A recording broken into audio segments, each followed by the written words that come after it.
Alright guys, we are giving away the apartment here in Stockholm, this apartment that I am right now. You probably saw it on the last video as well, and as you know, I'm based in Estonia. Alec, my co-founder, is based in Amsterdam, so it doesn't really make sense for us to keep renting this apartment full-time here in Stockholm, and we are probably going to be here just like 5 days a month, so going forward we're just going to book an Airbnb or something like this when we come to the town. But speaking of the apartment, well, we are handing it over tomorrow, and right now it's Friday, 2 a.m. Actually Saturday, right? Saturday, 2 a.m. Oh, hell no!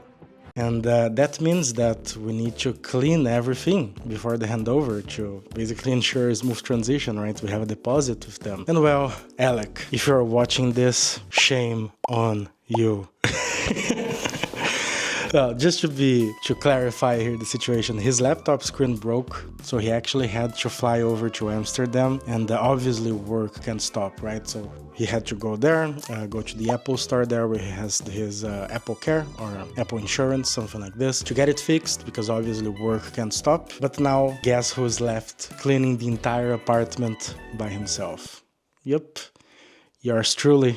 Wow! Well, now prepare yourself for the most thrilling montage and time-lapse that you're going to see of me cleaning the apartment with a great elevator music on the background, a lot of relaxed scenes for you. So yeah, I guess enjoy.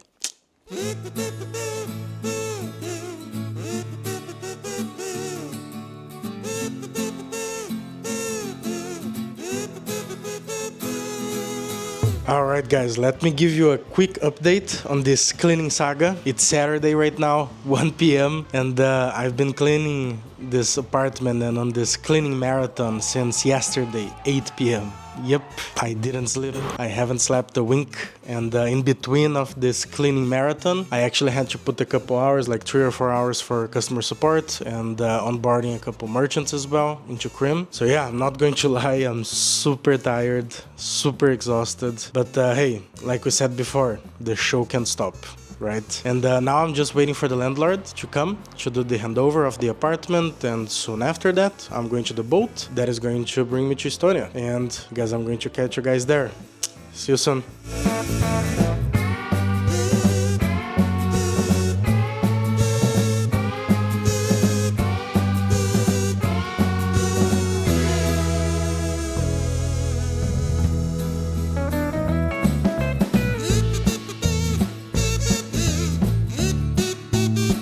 Hey guys, as you can see, safely arrived in Estonia, now back to productive and hard mode again. The boat was quite okay. There was quite a lot of teenagers on the boat. I think there was some type of school holiday or something like that. It was a little bit crazy with all those teenagers screaming everywhere, but hey, it was an experience. Today's Sunday, ready to go hard again, but hey, I'm a little bit tired. I'm not going to do, I guess, a full day of work today. Probably going to take it a little bit slower, but I have a super important meeting at 10 p.m. today. I'm going to bring a little bit more news about that meeting a little bit later on the video, but I can't really share a lot about that right now. But yeah, I'm going to bring a little bit of updates on Crim as well today, but also talk a little bit about cool stuff that happened and some challenges and drama as well, Twitter drama. But yeah, stay tuned.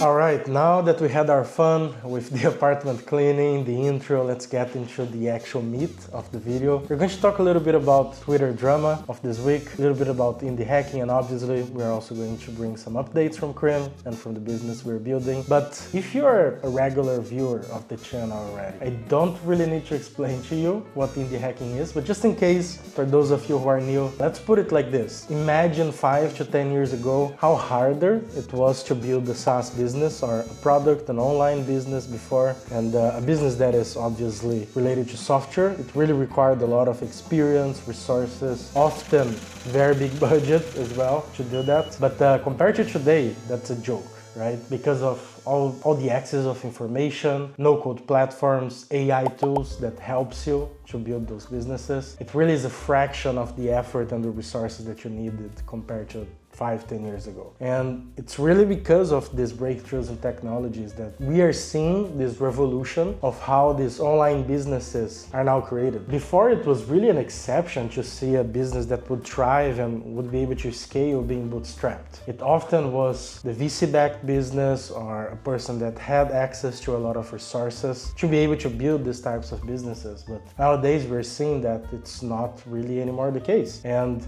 it means that you that are watching this can simply start a business online as an individual without a team and without any type of significant investment, only really your time and your skills to be able to build that. And it's quite remarkable that we're seeing this kind of revolution of bootstrapped businesses, and more people are embracing this type of lifestyle, this type of mentality of bootstrapping first, achieving profitability first before even thinking about raising investment or talking to VCs, and really turning those ideas into ventures without anything else than creativity, determination, and obviously using these tools. I know some people that really never coded before, they were marketers, and because of, for example, Cursor or Bolt, Replit, these tools that allow you to really just prompt something and it gives you the code. If you are able to have some type of familiarity with technology, you are able to put something together today. So yeah, basically indie hacking is grabbing those principles, making sure that you are able to create something very fast, very iteratable, and just bringing it to market. But speaking of indie hacking, it's not only sunshine on the indie hacking world. Recently on Twitter, the community has been experiencing a lot of drama. And I'm not going to go into the details, to be honest, but hey, probably if you're watching this, you know what I'm talking about. But I wanted to do a quick thought experiment here, because it actually signals a lot of things. Whenever some type of community or movement or concept grows, these types of phenomenons, they tend to appear. And as it attracts more people, all types of people are going to come into this community, into this concept. And as it grows, we are also going to see the emergence of a lot of these well-known fake gurus that they already inhabit a lot of the other industries and movements. That's nothing we can do about it. And to be honest, looking from a different perspective, it's actually quite positive, because it means that this is growing. It means that it's working, and it means that it's attracting the attention of people that were not so in touch within technology, within entrepreneurship. I believe, personally, that this is only going to accelerate, and we're going to grow more and more, and this is going to attract more and more attention. And honestly, again, this is my opinion, but I believe that in 5 to 10 years as well, we are going to see a much lower significance of the VC type of model and VCs in general. And I believe that bootstrapped businesses are going to become the norm. But hey, if you know indie hacking, you also probably know the build in public movement. They really go hand to hand, right? If you are an indie hacker, most probably you are building in public. Of course, there are exceptions. There are people that are bootstrapping business, not really sharing with a community or on social media, neither anything. But normally we see them very well connected, which is awesome. And it makes a lot of sense, because in 2024, to create a distribution channel and communities for your own products and personal brands, it just makes a lot of sense, right? But as well, unfortunately, where there is opportunity, there will always be dishonest people. And it's really a reminder, like I said before, that this community is growing. It is incredibly supportive and inspiring as well. We still need to approach these things with a critical eye and really stay true to the real spirit of innovation and transparency, that it's what really defines indie hacking and build in public. But we are seeing, for example, people posting a lot of fake MRR screenshots from Stripe accounts, never from Cream accounts, of course. But yeah, we are Cream. We are actually thinking about ways to support the community, actually, and to serve the indie hacking and bootstrapping community as well. So we were recently actually thinking about these things, and we thought about creating kind of an official, verifiable functionality for these founders to be able to share their journey with their communities. So for example, like a dashboard or an MRR screenshot that is kind of officially verifiable by Cream, and you can simply click on a button on the dashboard to be able to share that on Twitter and it directly links to your building public page on Cream as well. And either in an automated way or in a manual way, I think that it would be very cool to support this exact type of use case that we're seeing so much of people and founders building in public and sharing their journey, sharing their profitability on Twitter. If we are able to support that use case and just make it better, verifiable, transparent, then I think it would be super cool. And obviously that would be for free as well, right? We are not building that as a separate product and or anything, but yeah. But when I say we are building that, we are not really. We wanted to first think a bit about it, maybe hear about you guys. What do you guys think about the idea? Let me know in the comments. That would be super cool to know your thoughts. But yeah.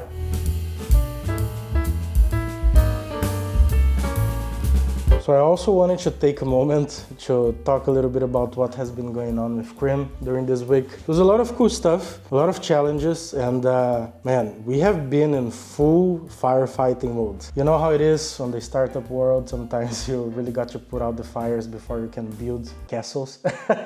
But we realized that we really needed to get our house in order. And this meant like putting a pause on everything, on marketing efforts especially. But something super cool happened, super cool. And this kind of unexpected shift actually led to something pretty amazing. And it turns out that by focusing on excellence and customer support and really just fulfilling our current customer needs, we created this kind of organic growth pipeline where all these customers, obviously satisfied customers, became really our best marketers. And they started referring new users and really spreading the word about Crim. Last week, actually, all our new customers, they came from referrals of other current existing customers that started mentioning voluntarily and recommending Crim in tweets, on Reddit posts, and this was super cool, guys. And really this organic growth has allowed us to really concentrate on the current users, while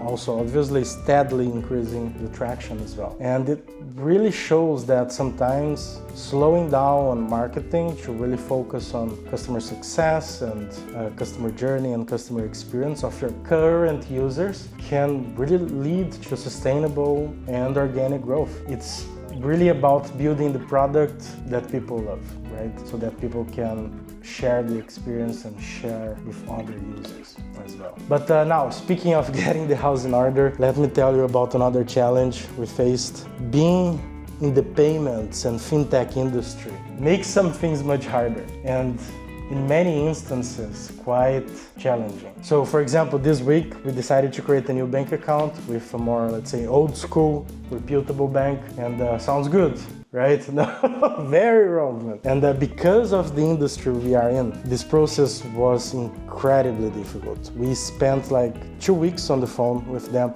every single day, just making sure that they had all the details about our operations, about the partners, about commitments, everything, you name it. They really wanted to see through us, kind of main character syndrome style. And we had to consult with lawyers, create a bunch of policies. It was quite intense. But hey, at least at the end of the day, everything worked out well. But yeah, just to share a little bit that as we are growing and getting into this slightly different phase, not all challenges are actually related to product or engineering or growth. It really starts to become a whole different beast. But to be completely honest, I love it. I tend to be that person that gets bored very easily if there is no challenge or no problem to be solved. And when I'm stimulated by things that I have no idea about and I need to figure out things on the go, I thrive. That's what I love to do, guys.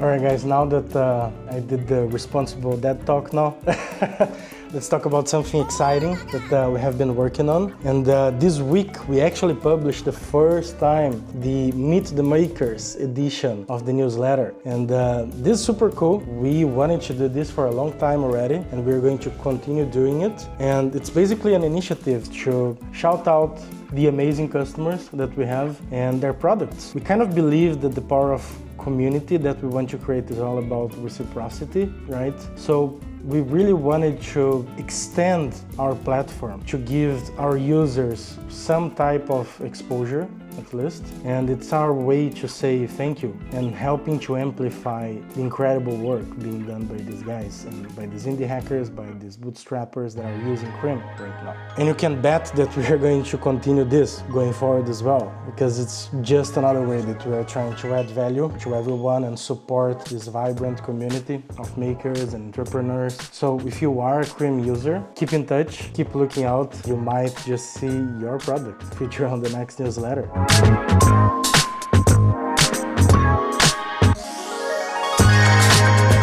But guys, speaking of problems and fighting fires, I guess that you all really noticed, but hey, this is an alert actually to all the indie hackers out there, founders, entrepreneurs, man. You need to manage your health. During these times, the last, let's say 4 months, I completely disregarded health at all. And obviously it was a super stressful time. It was very hard to manage. I was working non-stop from waking up to going to sleep, not really being able to sleep properly, not exercising, really not putting any time separate during the day to be able to exercise. And that's one of the big advantages as well, to get back to my place and be able to work from home remotely, because here I have set up this small little home gym here for me where I used to every day do at least 1 hour here, either on the bike or on the treadmill. And now I can finally set up my routine again and do stuff properly, because it was getting quite out of hand, and I really didn't have any time before, and especially because in Sweden and in Stockholm we didn't have obviously a setup like this on our apartment, so we really had to go out of our way to be able to sign up for a gym there, understand where is a gym near to the office, stop during the day or after, because we were really leaving the office at like 9:30, 10 p.m. every day, and